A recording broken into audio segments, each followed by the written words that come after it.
ലോകമെമ്പാടുമുള്ള Manchester United ആരാധകർ വലിയ സന്തോഷത്തിലാണ്.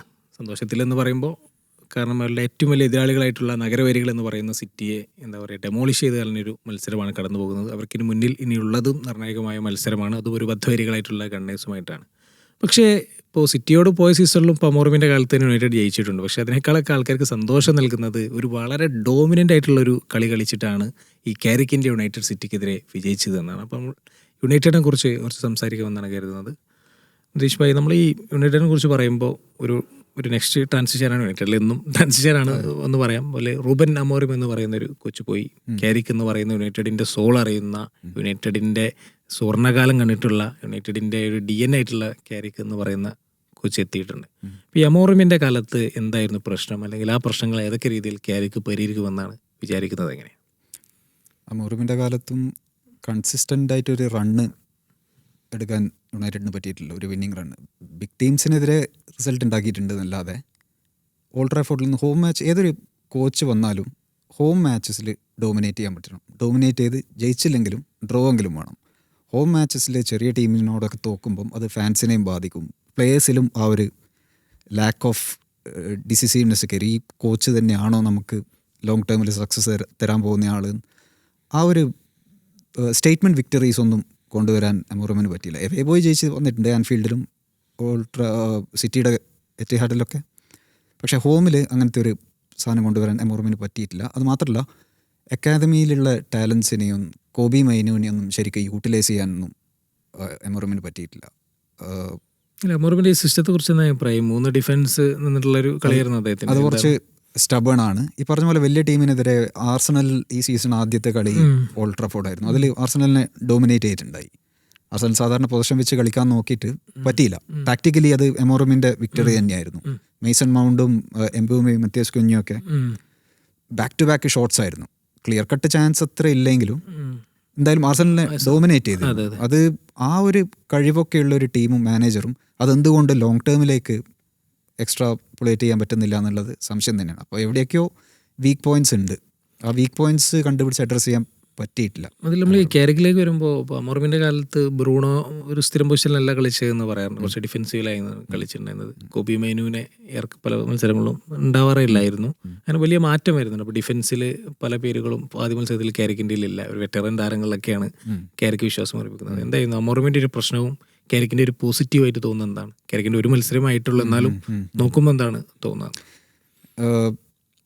രണ്ട് മെയിൻ ചേഞ്ചസ്. ബ്രയൻ എംബോമിനെ ഫോൾസ് 9 പൊസിഷനിൽ കളിപ്പിച്ചു എന്നുള്ളതാണ്. എംബോമോ ഇതിന് മുമ്പ് അവിടെ സിംഗിൾ സ്ട്രൈക്കർ പൊസിഷനായി കളിച്ചിട്ടുണ്ടോയെന്ന് എനിക്ക് ഓർമ്മയില്ല. ബ്രെൻഫോർഡിൽ എപ്പോഴും റൈറ്റാണ്, റൈറ്റിൽ നിന്ന് ലെഫ്റ്റ് ലെഗ് കൊണ്ട് കട്ട് ചെയ്യുന്ന ആളാണ്. പക്ഷേ അതേ കഴിവും കപ്പാസിറ്റിയുള്ള ഡിയാലോനെ റൈറ്റ് വിങ്ങിൽ പ്ലേസ് ചെയ്തു. അപ്പോൾ 2 പേരുടെയും അറ്റാക്കിംഗ് ഇൻസ്റ്റിങ്ക്റ്റ് ഒരുപക്ഷെ സർപ്ലസ് ആയിട്ട് തന്നെ കൂട്ടാൻ പറ്റി. 2 പേരുടെയും സെപ്പറേറ്റ് ആവാതെ ഒരു ടീമിനൊരു അഡീഷണൽ പുഷ് കൊടുക്കുന്ന രീതിയിൽ. പിന്നെ ബ്രൂണോ ഫെർണാണ്ടസിനെ അറ്റാക്കിംഗ് ഏരിയാസിൽ ഡിപ്ലോയ് ചെയ്തു. കസമീറോ നമുക്കറിയാം ബോളിലുള്ള കേപ്പബിലിറ്റി കുറവാണ് കസമീറോക്ക് നല്ല എഞ്ചിനുണ്ട്. ഡിഫെൻസീവ് പാസിംഗ് ലൈൻസൊക്കെ ബ്ലോക്ക് ചെയ്യും, ബോൾ എടുക്കാനുള്ള ഇതുണ്ട്. പക്ഷേ ബോൾ കിട്ടിക്കഴിഞ്ഞാൽ ഡിസിസീവ് പാസോ ത്രൂ ബോൾസോ കോമ്പിനേഷൻ പ്ലേയോ ഒന്നും അത്രക്കൊരു അതല്ല കസമീറോയുടെ സ്ട്രോങ് ഫോർട്ട്. അതിന് കോബി മൈനു വന്നപ്പം മിഡ്ഫീൽഡിൽ നല്ലൊരു ബോൾ സെക്യൂരിറ്റി വന്നു. ഡിഫൻസിന് കണ്ണും പൂട്ടി മെയിനോന് ബോൾ കൊടുത്താൽ Mainoo will take care of the ball എന്നുള്ളൊരു കോൺസെപ്റ്റ് വന്നു. അത് മുന്നിലുള്ളവർക്കും നല്ല കോൺഫിഡൻസ് കൊടുത്തു. ബ്രൂണോ കഴിഞ്ഞ കളിയിലാണ്, സിറ്റിക്കെതിരെയുള്ള കളിയിലാണ് ഓപ്പോസിഷൻ ഹാഫിൽ അഡ്വാൻസ്ഡ് ഏരിയാസിൽ എത്രയോ കീ പാസ് നടത്തിയത് ഈ സീസണിൽ ഇത്രയും കളി കഴിഞ്ഞതിന് ശേഷം. അപ്പോൾ അത്രയും കേപ്പബിലിറ്റിയും ടാലൻറ്റും ഉള്ള ബ്രൂണോനെ ശരിക്കും യൂട്ടിലൈസ് ചെയ്യാതെ ഡിഫെൻസീവായി ഉപയോഗിച്ചു. നമ്മൾ ഈ കാരിക്ക് എന്ന് പറയുന്ന കോച്ച് നമ്മൾ കൂടുതൽ കാണുന്നത് ഒരു കളിക്കാരൻ എന്ന നിലയിലാണ്. കാരണം അലക്സ് ഫെർഗ്യൂസന്റെ എന്താ പറയുക ഒരു യുണൈറ്റഡ് ആരാധകരുടെ ഭാഷയിൽ പറഞ്ഞ മനോഹര കാലത്തെ ഒരാളായിരുന്നു ഈ കാരിക്ക് എന്ന് പറയുന്നത്. കാരിക്ക് എന്ന് പറയുന്ന ഒരു കളിക്കാരൻ എങ്ങനെയാണ് ഓർക്കുന്നത്? എങ്ങനെയാണ് അദ്ദേഹത്തിന്റെ സ്റ്റൈൽ ഓഫ് പ്ലേക്ക്? എങ്ങനെയാണ്? കാരിക്കും ഫ്ലെച്ചറും ആയിരുന്നു ആ ടൈമിലെ സെൻട്രൽ മിഡ്ഫീൽഡിലെ മെയിൻ സ്റ്റേ. ഫ്ലെച്ചർ ഇതുപോലത്തെ ഒരു ഡിസ്ട്രോയർ ആയിരുന്നു. ബോളിൽ അത്ര ടെക്നിക്കലി ഗിഫ്റ്റഡ് അല്ലായിരുന്നെങ്കിലും ഡിഫൻസീവ് മിഡ്ഫീൽഡിൽ ഗ്യാപ്സ് ഫില്ല് ചെയ്യാനും ബോൾ എടുക്കാനും ഫ്ലെച്ചറായിരുന്നു മുന്നിൽ നിന്നത്. കാരിക്കാണ് കളി കൺട്രോൾ ചെയ്തിരുന്നത്. ടെമ്പോ സെറ്റ് ചെയ്തതും പിന്നെ ഇടയ്ക്കുള്ള ത്രൂ പാസുകളിലൂടെയും ലോങ് ഷോട്ടുകളിലൂടെയൊക്കെ കാരിക്കിൻ്റെ അതൊരു ഫുട്ബോൾ ബ്രെയിനായിരുന്നു എന്ന് തന്നെ പറയാം. ബാക്കിയുള്ളവരെ കളിക്കാൻ എനേബിൾ ചെയ്തത് ക്യാരിക്കായിരുന്നു. റൂണി, റൊണാൾഡോ ഒക്കെ വിങ്ങിൽ സ്റ്റാർ ആവുമ്പം ക്യാരിക്കൊരു സൈലൻ്റ് എഞ്ചിനായിട്ട് വർക്ക് ചെയ്തിരുന്നു. ഒരു വാട്ടർ കാരിയർ എന്ന് പറയായിരുന്നെങ്കിലും ക്യാരിക്ക് കുറച്ചും കൂടി ക്രിയേറ്റീവ് ആയിരുന്നു. വെറും ഒരു ഡിഫെൻസീവ് മിഡ്ഫീൽഡർ മാത്രം ആയിരുന്നില്ല. അതുപോലെ അങ്ങനത്തെ സെൻട്രൽ മിഡ്ഫീൽഡേഴ്സ് ആണ് ഇപ്പം ഫുട്ബോൾ ലോകത്തെ മാനേജ്മെൻറ്റ് ഡിപ്പാർട്ട്മെൻറ്റ് ഭരിക്കുന്നത്. Fabregas, Arteta, Xavi. അപ്പോൾ സെൻട്രൽ മിഡ്ഫീൽഡേഴ്സിന് ഉള്ള ഗുണം എന്ന് പറഞ്ഞാൽ കളി മൊത്തത്തിൽ കാണും. അവർ ബിഹൈൻഡ് ദ ഗോളും ഫ്രണ്ട് ദ ഗോളും കാണും. ഫുൾ പിച്ചിൻ്റെ പിക്ചർ മൈൻഡിലുണ്ടാവും. ആ കളിക്കുന്ന ടൈമിൽ തന്നെ ഒരുപാട് ഐഡിയാസിലൂടെയും അവരുടെ കോച്ചിങ് വേറെ തന്നെയാണ്. അവർക്ക് എടുക്കേണ്ട ഇൻപുട്സുകളും അത് പ്രാവർത്തികമാക്കേണ്ടതും. അപ്പോൾ അതൊരു കോച്ച് എന്നുള്ള നിലയിൽ നല്ല അഡ്വാൻറ്റേജ് അവർക്ക് കൊടുക്കുന്നുണ്ട്. എന്തെങ്കിലും യുണൈറ്റഡിൻ്റെ കേസ് പറയുമ്പോൾ ഈ ഒരു പ്രോസസ്സ് പക്ഷേ എന്താ പറയുക, ഒരു മാനേജറിനെ ട്രൈ ചെയ്യുന്നു, അത് കഴിഞ്ഞ് അയാളെ പുറത്താക്കുന്നു, വേറൊരു യുണൈറ്റഡ് DNA കൊണ്ടുവരുന്നു, ലാസ്റ്റ് അയാളെയും പുറത്താക്കുന്നു, എന്നിട്ട് പുതിയൊരു പരിശീലനം. അപ്പോൾ ഈ ഒരു സൈക്കിൾ ഇപ്രാവശ്യം നിന്നാൽ മതിയായിരുന്നു എന്നാണ് എൻ്റെ ആഗ്രഹം. കാരണം യുണൈറ്റഡ് പോലൊരു ടീമിന് ഇങ്ങനെ ഒരു അവസ്ഥയിൽ ഉണ്ടാകാൻ പാടില്ല. അപ്പോൾ ക്യാരിക്ക് ഇൻ്ററിം മാനേജറാണ് എന്നുള്ള പൊസിഷൻ ആണെങ്കിലും അദ്ദേഹം ഈ ഒരു സീസണിൽ നല്ലൊരു പെർഫോമൻസ് കാഴ്ചവെക്കുകയാണെങ്കിൽ അദ്ദേഹത്തിന് അവരൊരു പെർമനൻറ്റ് പൊസിഷൻ കൊടുക്കാനും ചാൻസ് ഉണ്ട്. പക്ഷേ ഈ പറഞ്ഞ പോലെ വലിയ ടീമുകൾക്കെതിരെ അമോറിമും കുഴപ്പമില്ലാത്ത രീതിയിൽ പെർഫോമൻസ് കാഴ്ചവെച്ചിട്ടുണ്ട്. ചെറിയ ടീമുകൾക്കെതിരെ എങ്ങനെ യുണൈറ്റഡ് പെർഫോം ചെയ്യുന്നു, എങ്ങനെ ആ പോയിന്റുകൾ എടുക്കുന്നു, ഇപ്പോൾ ലീഡ്സിൻ്റെ കൂടെ എവേ അല്ലെങ്കിൽ അങ്ങനെയുള്ള ടീമുകൾക്കെതിരെ എങ്ങനെ യുണൈറ്റഡ് മാനേജ് ചെയ്യുന്നു എന്നുള്ളതായിരിക്കും ഇവിടെ ഏറ്റവും വലിയ ചോദ്യം. അപ്പോൾ ഈ ഷെസ്കോനെ എങ്ങനെ ഉപയോഗിക്കും, അപ്പോൾ ആ ഒരു സംഭവമായിരിക്കും ഇനി ഇമ്പോർട്ടൻ്റ്. അപ്പോൾ ഈ അടുത്ത ആഴ്സണലാണ്, അത് ഭയങ്കര ഇമ്പോർട്ടൻ്റ് മാച്ചാണ്. പിന്നീടുള്ള മത്സരങ്ങൾ എങ്ങനെ അദ്ദേഹം ഡീൽ ചെയ്യുന്നു. അതുപോലെ ഈ സീസണിൽ ഇപ്പോൾ ഇനി യുണൈറ്റഡിന് ഫ്രീ ആണ്, വേറെ കമ്മിറ്റ്മെൻറ്റ്സ് ഇല്ല. ആകെ 40 മത്സരങ്ങളേ ഉള്ളൂ. FA കപ്പ് ഇല്ല, EFL കപ്പ് ഇല്ല, ചാമ്പ്യൻസ് ലീഗ്, യൂറോപ്പ ലീഗ് ഒന്നുമില്ല. ലീഗിലെ മത്സരങ്ങൾ ഹിസ്റ്ററിയിൽ തന്നെ ആദ്യമായിട്ടാണ് ഇത്രയും കുറവ് മത്സരങ്ങൾ, കുറേ കാലം കഴിഞ്ഞിട്ടാണ് ഇത്രയും കുറവ് മത്സരങ്ങൾ വരുന്നത്. അപ്പോൾ അതൊരു എന്താ പറയുക, ബ്ലെസ്സിങ്സ് ഇൻ ഡിസ്ഗൈസ് എന്നുള്ള അഡ്വാൻറ്റേജ് ആണ് ക്യാരിക്കിന്. കാരണം കുറച്ചും കൂടി ടൈം കിട്ടും ആ പ്ലെയേഴ്സായിട്ട് മിങ്കിൾ ചെയ്യാനും ആ ഒരു ടാക്ടിക്സ് പറയാനൊക്കെ ആയിട്ട്. സോ അതാണ് ക്യാരിക്ക് ഇസ് എ ഗുഡ് മാനേജർ. നമ്മൾ യുണൈറ്റഡിൻ്റെ നേരത്തെ പറഞ്ഞ യുണൈറ്റഡിൻ്റെ ആരാധകർ പറഞ്ഞ DNA ഡിസ്കവർ ചെയ്യുന്നത് എന്തായിരുന്നു സത്യത്തിൽ? യുണൈറ്റഡിൻ്റെ DNA എന്ന് പറഞ്ഞാൽ അല്ലെങ്കിൽ ഫെർഗ്യൂസൻ്റെ ഒരു സ്റ്റൈൽ എന്തായിരുന്നു സത്യത്തിൽ? ഒരു ടാക്ടിക്സിലുപരി വേറെ എന്തെങ്കിലും ആയിരുന്നു? എനിക്ക് തോന്നുന്നത് അതിൻ്റെ സ്റ്റാർട്ടിങ് 1999 ചാമ്പ്യൻസ് ലീഗ് ഫൈനൽ മുതലാണ് ബയണിനെ തോപ്പിച്ചിട്ട്. ആ സീസണിൽ തന്നെ ഏതോ ഒരു ഫുട്ബോൾ പണ്ഡിറ്റ് പറഞ്ഞിരുന്നു, you will not win anything with kids.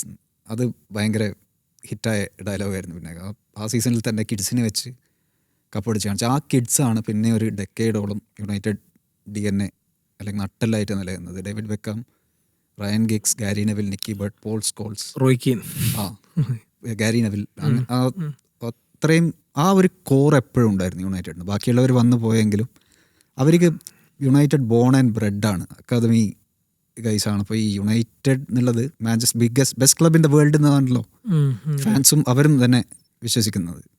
Gary Neville ഈ അടുത്ത് ജെയ്മി കാരഗറായിട്ടുള്ള എന്തോ ഒരു ആർഗ്യുമെൻറ്റിൻ്റെ ഇടയ്ക്ക് പറയുന്നുണ്ടായി, this is Manchester United, this is Manchester. അത് സബ് കോൺഷ്യസിൽ വരുന്നതാണ്, നമ്മളാണ് വേൾഡിലെ ബിഗ് എന്നാണ് ഇപ്പോഴും വിശ്വസിക്കുന്നത്. പക്ഷെ അത് ഫെർഗൂസിന് ആ പ്ലേയേഴ്സിനെ കൊണ്ട് വിശ്വസിപ്പിക്കാനും പറ്റിയിരുന്നു, ബാക്കി ഒപ്പോണൻസിനും ഓറ ക്രിയേറ്റ് ചെയ്യാൻ പറ്റിയിരുന്നു കുറേ കാലം. ഈ യുണൈറ്റഡിനോടുള്ള കളി തുടങ്ങുന്നതിന് മുമ്പേ ടണലിൽ ഇവരെ കാണുമെന്ന് തന്നെ തോറ്റു എന്നുള്ള ഒരു ഏർലി 2000s ഈ ഫെർഗ്യൂസൺ എന്ന് പറയുന്നത് അങ്ങനെയാണ്. ഈ സൈക്കോളജിക്കലി എതിർ ടീമിനെ ഭയങ്കര, ഏതൊരു മീറ്റിങ്ങിൽ യുണൈറ്റഡ് ഭയങ്കരമായ ചർച്ചകൾ നടത്തിക്കൊണ്ടിരിക്കുകയാണ്. ടോട്ടനത്തിനായിട്ടുള്ള മത്സരമാണ്. അപ്പോൾ അവർ ഭയങ്കര ടാക്ടിക്സും എങ്ങനെ കളിക്കണം.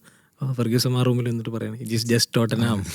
ആ ഒറ്റ സ്റ്റേറ്റ്മെന്റിലാണ് അത് കിട്ടുന്നൊരു ബൂസ്റ്റ്. പിന്നെ ഫെർഗ്യൂസൺ ഫസ്റ്റ് വന്നപ്പോൾ തന്നെ റിപ്പോർട്ടുകൾ പറഞ്ഞു, ഫെർഗ്യൂസൺ ഫസ്റ്റ് വന്നപ്പോൾ തന്നെ പറഞ്ഞത് I want to pull down Liverpool from the top എന്ന് പറയുന്നത്. അപ്പോൾ ആ ഒരു മെൻറ്റാലിറ്റി ആൾക്ക് അപ്പം തന്നെ ഉണ്ട്.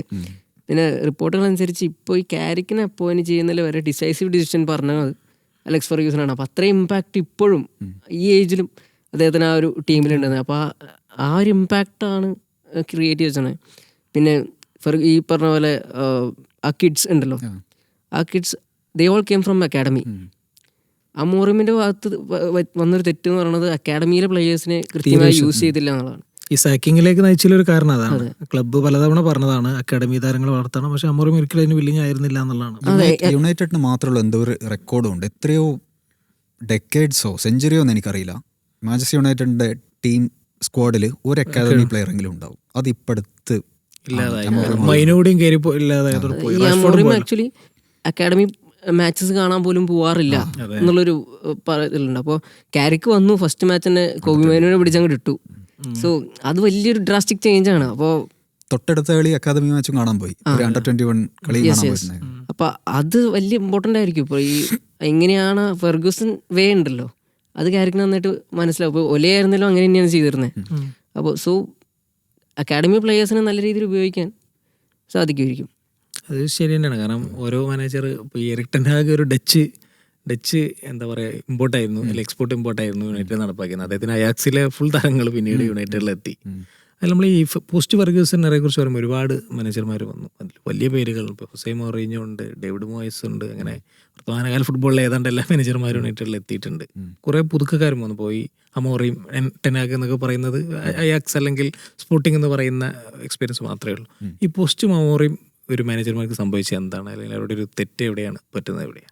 അതിൽ നല്ലൊരു റീസൺ ബ്ലെയിം അവരുടെ ഒരു ഡയറക്ടർ ഓഫ് സ്പോർട്ടിംഗ് ഡയറക്ടർക്ക് കൊടുക്കുന്നത്. എറിക് വുഡ്വേർഡ് എന്നാണ് തോന്നുന്നു പേര്.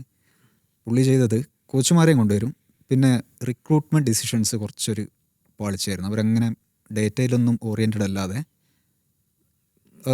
ക്ലബിന് ഫിറ്റാവോ അതോ ക്ലബ് കൾച്ചറിന് ഫിറ്റാവോ എന്നൊന്നും നോക്കാതെ ആ ടൈമിൽ പീക്കിൽ നിൽക്കുന്ന പ്ലേയേഴ്സിനെ വലിയ പൈസ കൊടുത്ത് കൊണ്ടുവന്നിട്ടുണ്ട്. കസമീറോ തന്നെ കരിയർ എൻഡ് ചെയ്യാൻ പോകുമ്പോഴെങ്ങനായിരുന്നു 75 മില്യൺ അങ്ങനെ കൊടുത്ത് വലിയ വേജും കൊടുത്തിട്ട് കുറെ പേരുണ്ട്.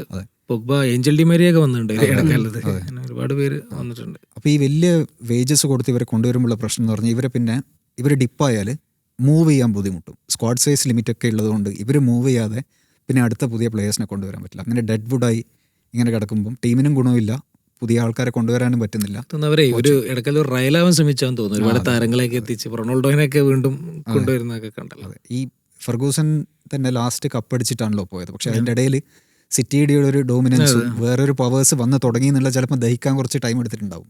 അതിന് പെട്ടെന്ന് തന്നെ ഓവർകം ചെയ്യാനായിരിക്കാം ആ ഷോർട്ട് കട്ട് നോക്കിയത്. ഒരു ടൈം എടുത്തൊരു കോച്ചിന് അല്ലെങ്കിൽ ഒരു മാനേജറിനെ കണ്ടെത്തി അയാളുടെ ശൈലിയിൽ അല്ലെങ്കിൽ അയാളുടെ മൗൾഡിൽ ടീമിനെ സെറ്റ് ചെയ്യാനുള്ളൊരു സ്ട്രാറ്റജി ഇനിയും എടുത്തില്ല. ഒരുപക്ഷെ കാരിക്കിനെ കൊണ്ട് അത് ചെയ്യുമെങ്കിൽ മെച്ചപ്പെട്ടേനെ. ഈ പറഞ്ഞ പോലെ ആർട്ടറ്റയ്ക്ക് ഇപ്പോൾ ആഴ്സണൽ എത്ര സമയമാണ് കൊടുക്കുന്നത്, ആ ഒരു ടൈം ഒരു മാനേജറിനും കൊടുക്കാൻ യുണൈറ്റഡ് റെഡി ആവുന്നില്ല. അത് വലിയൊരു പോയിൻ്റാണ്. അപ്പോൾ ഈ അമോറിം തന്നെ ലാസ്റ്റ് പ്രസ് കോൺഫറൻസിൽ പറഞ്ഞത് I am the manager, I am not the coach എന്നുള്ള രീതിക്കാണ് പറഞ്ഞത്. അപ്പോൾ ആ ഒരു ഫാക്ടറും കൂടി അവിടെ പ്രശ്നമായിരിക്കും. കാരണം ഫെർഗൂസൺ എന്ന് പറഞ്ഞൊരു മനുഷ്യൻ യുണൈറ്റഡിൻ്റെ ടോപ്പ് ടു ബോട്ടം ഭരിച്ചിരുന്ന ഒരാളാണ്, ടോപ്പ് ടു ബോട്ടം മാനേജിങ് ആളായിരുന്നു. അപ്പോൾ ആ ഒരു ഡോമിനൻസ് ഈ പുതിയ വരുന്ന മാനേജേഴ്സിന് കൊടുക്കുന്നില്ല. They are mere head coaches. നിങ്ങൾക്ക് തരുന്ന പ്ലേയേഴ്സ് വെച്ച് നിങ്ങൾ കളിച്ചോ, എന്താ വെച്ചാൽ കാണിച്ചോ എന്നുള്ളൊരു സംഭവമാണ്. അവർ ചോദിക്കുന്ന പ്ലേയേഴ്സിന് ചിലപ്പോൾ കിട്ടുന്നുണ്ടാവില്ല. അപ്പോൾ ഞാനൊരു റിപ്പോർട്ടിൽ വായിച്ചതാണ്, ഈ കഴിഞ്ഞ സമ്മറിൽ യുണൈറ്റഡ് വെൻ ഫോർ സെമേന്യോ, അമോറിം സെമേന്യോ ആയിട്ട് മീറ്റിംഗ് ഒക്കെ നടന്നിരുന്നു. പക്ഷെ അപ്പോൾ ബോൺമത്ത് ഡിമാൻഡ് ചെയ്ത് 70 മില്യൺ പൗണ്ട്സാണ്. അത് കൂടുതലാണ് എന്ന് പറഞ്ഞിട്ട് സെമേന്യോനെ റിജക്റ്റ് ചെയ്തു. അവർ സൈൻ ചെയ്തത് എംബുമോനെ സൈൻ ചെയ്തത് I think 65 million plus 6 million add-ons, which add-ons to 70 million. ഏകദേശം സെയിം റേഞ്ചിന്. എംബുമോ മോശം പ്ലെയർ ആണെന്നല്ല പറയുന്നത്, പക്ഷേ they could have sign Semenyo, പക്ഷേ വേണ്ടാന്ന് വെച്ചു. ഈ വിൻ്ററിൽ സെമേന്യോനെ സൈൻ ചെയ്യാൻ പോയപ്പോൾ സെമേന്യോ കോൾ ഇഗ്നോർ ചെയ്തു എന്ന് പറഞ്ഞു. അതിന് കാരണം അപ്പോൾ എന്നെ ഇഗ്നോർ ചെയ്ത കാരണം ഞാനിപ്പോൾ നിങ്ങളെ ഇഗ്നോർ ചെയ്യുന്നു എന്ന് പറഞ്ഞു. അപ്പോൾ അവിടെ ചെറിയ മിസ്റ്റേക്സ് പറ്റുന്നുണ്ട് ആ മാനേജ്മെൻറ്റിൻ്റെ ഭാഗത്തുനിന്ന്, ജേസൺ വിൽകോക്സിൻ്റെ ഭാഗത്തുനിന്ന് കുറേ മിസ്റ്റേക്സ് പറ്റുന്നുണ്ട്. അപ്പോൾ അതൊക്കെ പരിഹരിക്കണം. ഒരു ടോപ്പ് ടു ബോട്ടം പ്രശ്നങ്ങൾ യുണൈറ്റഡിൽ നിലനിൽക്കുന്നുണ്ട്. കാവ്യ സോൾക്കോൾ പറഞ്ഞതാണ്, അതായത് ട്രാൻസ്ഫർ എക്സ്പേർട്ട് ആയിട്ടുള്ള പുള്ളി പറഞ്ഞത് ടോപ്പ് ടു ബോട്ടം പ്രശ്നങ്ങളുണ്ട് യുണൈറ്റഡിൽ. അത് സ്ട്രക്ചറൽ പ്രോബ്ലംസ് ആണ്, അത് മാറാതെ ഒന്നും ശരിയാവില്ല എന്നുള്ളതാണ് പറഞ്ഞത്. പിന്നെ ബലേബേനെ ചേസ് ചെയ്ത് കുറേ എന്നിട്ട് കിട്ടിയില്ല. അതൊരു വേറെ ആരെയും പ്ലാൻ ബിനെയും കൊണ്ടുവരാൻ പറ്റില്ല. ഈ മാനേജേഴ്സിന്റെ കേസിലായാലും ഇവർക്കൊരു പ്ലാൻ ബി ഉണ്ടായിരുന്നില്ല. ദേവർ ജഗ്ലിംഗ് ബിറ്റ്വീൻ ഓലെ ഗുണർ സോൾസ്കെയർ ആൻഡ് കാരിക്. ആരെ വേണമെന്ന് തീരുമാനിക്കാതിരിക്കുമായിരുന്നു. എന്നിട്ട് ഫെർഗൂസിൻ്റെ അടുത്ത് പോയി ഫെർഗൂസനാണ് കാരിക്കിനെ സെലക്ട് ചെയ്ത് കൊടുത്തത്. സോ ഒരു മാനേജറിനെ പുറത്താക്കുമ്പോൾ ഇപ്പോൾ ചെൽസി ഹാഡ് ഓപ്ഷൻ. ചെൽസിക്ക് മരസ്ക പോകുമ്പോൾ റൊസൈനിയർ അവിടെ റെഡി ആയിരുന്നു. ഇപ്പോൾ യുണൈറ്റഡിന് അങ്ങനെ ഒരു ഓപ്ഷൻ ഉണ്ടായിരുന്നില്ല എന്നാണ് പറയുന്നത്. അത് കാരണമാണ് ഇൻ്റർ മാനേജറിനെ വെക്കേണ്ട അവസ്ഥ വന്നത്. സോ ഒരു പ്ലാൻ ബി ഇല്ലാത്തൊരു ക്ലബ്ബായി മാറുന്നു യുണൈറ്റഡ് എന്നുള്ളൊരു ചോദ്യം വരുന്നത്. എന്നുവെച്ചാൽ യുണൈറ്റഡ് ഇപ്പോൾ ഇങ്ങനെ ഒരു ലൈം ലൈറ്റിലുള്ള ക്ലബ്ബാണ്, അതും ഒരു ഘടകമാണ്. യുണൈറ്റഡിൽ എന്ത് സംഭവിച്ചാലും അത് ഭയങ്കര വാർത്ത. നമ്മൾ പോലും യുണൈറ്റഡിനെ കുറിച്ച് ഇപ്പോൾ EPL ടൈറ്റിൽ റേസിലില്ല, ചാമ്പ്യൻസ് ലീഗ് ഇല്ല, യൂറോപ്പിൽ ഒന്നുമില്ല, എന്നിട്ട് നമ്മൾ പോലും യുണൈറ്റഡിനെ കുറിച്ച് ചർച്ച ചെയ്യുക എന്നുള്ളത് തന്നെയാണ്. അത് മാഞ്ചസ്റ്റർ യുണൈറ്റഡ് ആയതുകൊണ്ടാണ്. അപ്പോൾ അവിടെ നടക്കുന്ന എന്തും വാർത്തയാണ്. അവിടെ സൈനിങ് വാർത്തയാണ്, സൈൻ ഫ്ലോപ്പായ വാർത്തയാണ്, ജയിച്ച വാർത്തയാണ്, തോറ്റ ആ വാർത്തയാണ്. ജേഴ്സിക്ക് ഒരു വെയിറ്റ് ഉണ്ട്. അതെ, അവൾ വിട്ടിട്ട് പോയിട്ടുള്ള പ്ലേയേഴ്സ് ഇപ്പോൾ വേറെ ക്ലബ്ബിൽ നിന്ന് പോയൊരു പെർഫോമൻസ് ചിലപ്പോൾ മറ്റ് ക്ലബ്ബുകളിൽ എത്ര നേരം അളക്കില്ല. പക്ഷേ യുണൈറ്റഡിൽ നിന്ന് പോയൊരു താരം അത് പല രീതിയിലുണ്ട്. യുണൈറ്റഡ് ഫാൻസ് ആവാം, അല്ലെങ്കിൽ യുണൈറ്റഡിൻ്റെ ഹേറ്റേഴ്സും ഉണ്ട്. ഒരു കാലത്ത് വലിയ സക്സസ് ഉള്ളൊരു ടീം സോമയും ടീമാകുമ്പോൾ എതിരാളികൾ അത് വലിയ രീതിയിൽ ആഘോഷിക്കുന്നുണ്ട്. അങ്ങനെ പല ഘടകങ്ങളുണ്ട് എന്നാണ് തോന്നുന്നു. എന്തെങ്കിലും പോയിന്റ് അടയുണ്ടെങ്കിൽ പറഞ്ഞ അവസാനം ഇല്ല, Manchester United will be the biggest club തന്നെയാണ് അവരും. അതിനത്ര വലിയൊരു എതിർപ്പും വരുന്നില്ല ലിവർപൂളൊക്കെ ആയാലും തന്നെ. പിന്നെ ഇതിന് സ്ട്രിക്റ്റ് ആയിട്ടുള്ളൊരു ഗൈഡ് ലൈനും ലോ ഒന്നും ഇല്ലല്ലോ ആരാണ് വലുതെന്ന്. പക്ഷേ ലെഗസിയും അടിച്ച കപ്പുകളെല്ലാം വെച്ച് നോക്കുമ്പോൾ യുണൈറ്റഡിൻ്റെ ഇൻഫ്ലുവൻസ്, പിന്നെ ഫാൻസ് ആണ്, ഫാൻസ് പവർ. കാരണം ഒരു 90s ശേഷം ഏറ്റവും കൂടുതൽ സക്സസ് ഉള്ള ക്ലബ്ബാണ്. ടെലിവിഷനിൽ ആളുകൾ ഏറ്റവും കൂടുതൽ കണ്ടിട്ടുള്ള അവർക്ക് യുണൈറ്റഡിന്റെ എപ്പോഴും അത്യാവശ്യം നല്ല രീതിയിൽ അറ്റൻഡൻസ് അവർക്ക് വരുന്നുണ്ട് ഓൾഡ് ട്രാഫോർഡിൽ. അത്യാവശ്യമല്ല ഏറ്റവും കൂടുതൽ അറ്റൻഡൻസ് ഉള്ളതും ഏറ്റവും വലിയ സ്റ്റേഡിയവും ഓൾഡ് ട്രാഫോർഡാണ്. നമ്മൾ യുണൈറ്റഡിനെ കുറിച്ച് നിർത്താം.